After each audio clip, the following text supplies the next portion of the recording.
My name is Jeffrey Kennedy, and welcome to Trader's Classroom. A number of years ago, I spent a lot of time actually studying price charts. Specifically, I was performing what I called forensic analysis. What I did was I spent actually a number of years studying the price action which actually preceded significant moves in price. Not just for individual stocks, but also the primary indices, currencies, commodities, you name it. I looked at everything, even on the smaller term time frames. So I was looking at price charts from a forensic approach, again, looking at what occurred prior to the big moves up in price that we like to take advantage of as traders. Well, the end result of all of that work is what I call the four steps, or what I consider to be the four components of a high probability trade setup. That would be trend, pattern, momentum analysis, and candlestick analysis. And we're going to be discussing those four components in today's lesson. Let's begin. Now, if you recall, this is a price chart, AZO, ticker symbol AutoZone. The ticker symbol is AZO.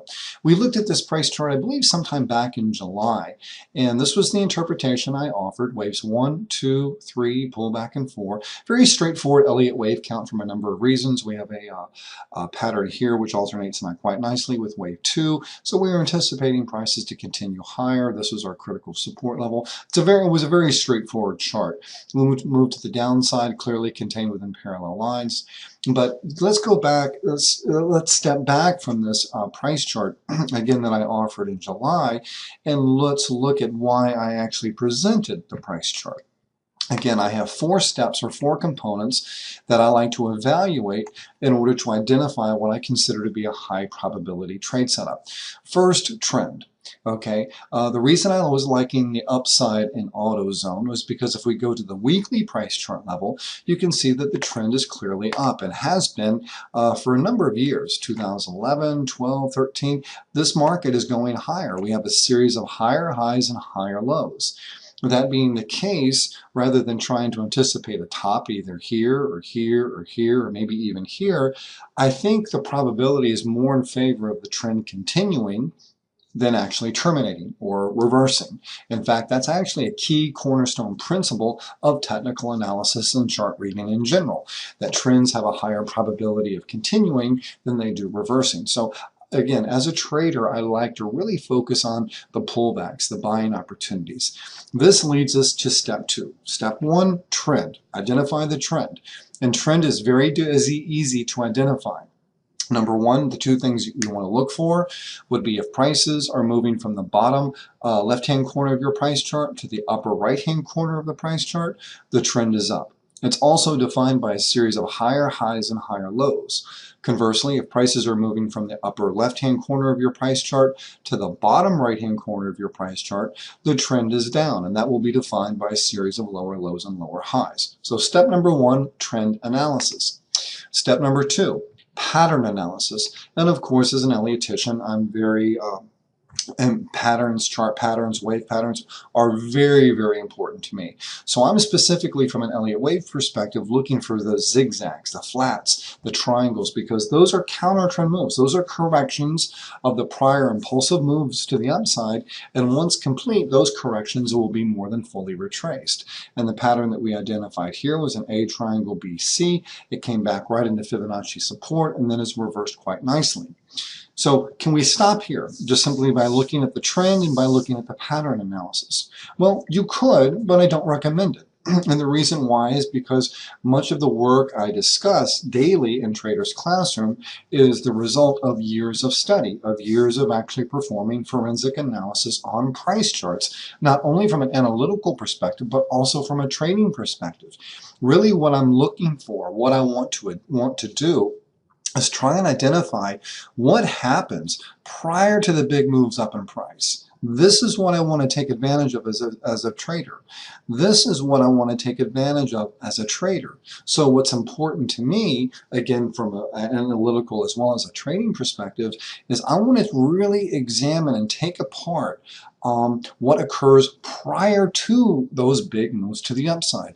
See if there are any common denominators. See if there's any specific signatures, not only in price, but also in momentum and possibly even candlestick analysis, that can help me identify these structures or these periods of time which lead to the big advances in price or big declines in price more easily. So step number one, trend analysis. Step number two, pattern analysis. And of course, I'm referring specifically to the Elliott wave principle.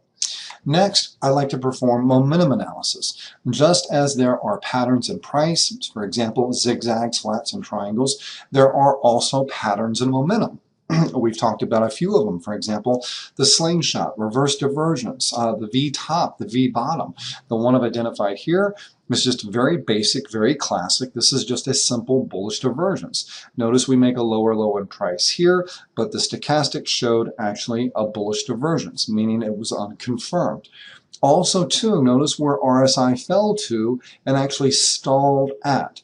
It was that area that I identify as bull market support, RSI bull market support, which is roughly that range between 50 and 40.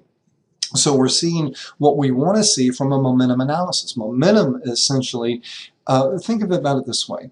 Okay, if we're looking at the wave principle monitors price. Momentum is actually the energy within the wave.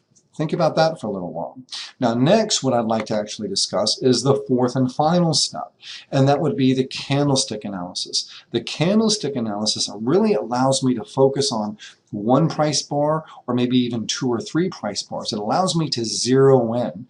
So for example, where I might use the wave principle to look at a market through, say, perhaps binoculars, giving me that big picture view that the wave principle does indeed offer. Again, if you recall, the wave principle, the primary value of the wave principle is that it puts price action into a context. With the wave principle, I can look at this entire price chart here and put it into an appropriate context.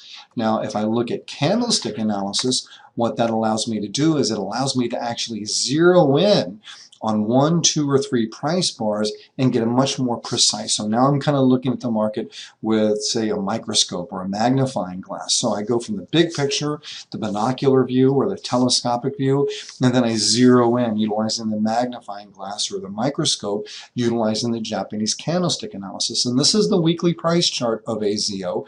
And notice what we have here. We have actually a number of bullish engulfing patterns. This is a clue, and we're actually seeing those bullish engulfing patterns form right on the center line of our Donchian channel, which is referred to as the Donchian average. This is the weekly chart level. So a couple of nice, really apparent, easily discernible, very common, very basic Japanese candlestick reversal patterns. And then we can look at the daily price chart. And you can see right here, back in late July, we had a morning star. Now, one of the reasons, or actually a dual reason on why I like to incorporate candlestick analysis, is that many times it will corroborate the momentum analysis as well as the pattern analysis, but will also provide me very specific levels to actually trade against. For example, the morning star formation right here consists of three candles, this one, and this one. So once that third candle actually formed with the shaven top, meaning that that's actually even more bullish because it does not have an upper shadow. If prices exceed the upper portion of the third candle, that can be my entry point. Where's my stop? There's lower shadow of the third candle. So if this is actually going to work, I know clearly a very definable risk, a very small risk. And in this instance here, it was simply the range of a single price bar, which I think is very powerful information, not only from an analytical point of view, but also from a trading point of view. And then, of course, the next day we take out the upper boundary line of the Donchian channel, and as you can see, prices have been up ever since. So it's very important, if you have time, to actually go back in and look at price of the markets from a historical perspective and perform what I call, again, forensic analysis. Take a look at what happened prior to the big price move. Maybe, and I suspect, you'll actually see many things that I've actually missed over the years, but the end result or the approach I'm offering you today of trend analysis, pattern analysis, momentum analysis, and candlestick analysis is essentially the result I've come up with to position myself right before that big move in price. That about does it for today. Thank you very much, and I'll see you tomorrow.